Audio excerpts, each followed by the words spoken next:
There are no strong people or weak people. These are mere terms that have been coined by the society. A lot of people often asked me that, Tanya, how are you so strong? And it often got me thinking that what does it actually mean to be strong?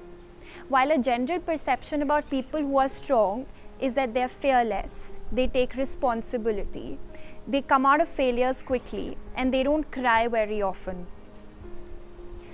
These are the perception that, and we are very, very quick to jump to conclusions and say that an XYZ person is strong and the other person is not as strong. Being strong is a process and not a personality type. Those who understand what does it mean, it becomes more inherent to them naturally.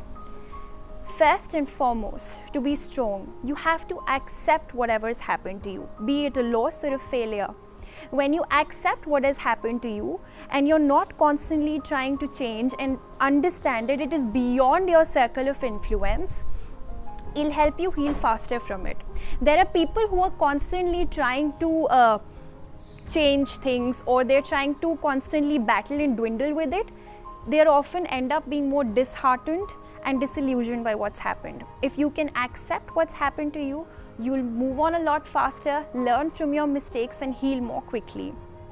Thereafter, you have to allow yourself to feel the way you're feeling, whether it's anger, sadness, depression, being furious, whatever is the emotion that you're going through, allow yourself to feel that way.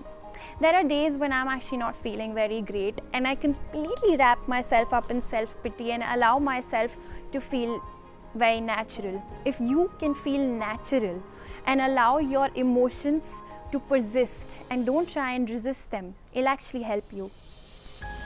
One thing that I often tell myself is that this too shall pass.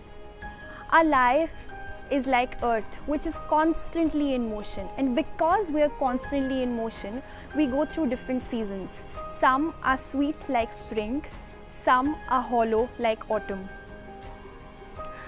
A lot of times, and in fact there's a human tendency that we want instant gratification. We just want to run out of our problems, and we don't realize that our problems is something that we cannot run away from. So once you have accepted that something's happened to you, if you've allowed yourself to feel the way you're feeling, then is the time to bounce out of it just like a basketball.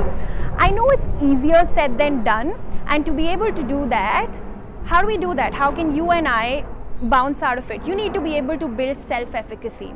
Self-efficacy is when you feel that you are in charge and control your own life and its events. You're able to overcome failures and come out of it faster. So how can we build self-efficacy? So for instance, you've gone through a certain problem before, then you're most likely to be more confident when you're facing that obstacle again. When you look at other people who are going through the same problem that you are going through, you just feel that you're not alone at it.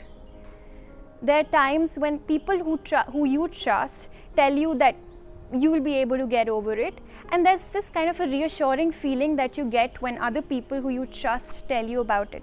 And most importantly, you need to be able to visualize the ideal yourself and the strong you. Can you be hopeful?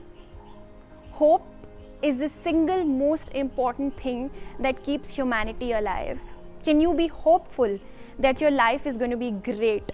Can you be hopeful that you're going to be strong? The moment you're able to see a ray of hope, you will naturally feel more powerful than what you currently do. I have a message for parents that teach your children how to understand their own failures, losses, and their own emotions. Don't just tell them to be strong, tell them to be expressive. And I also want you to ask yourself these questions. Are you strong enough to be weak? Are you strong enough to be vulnerable? And are you strong enough to be hopeful? And you sure will bounce back like a hard-hitting, fierce basketball.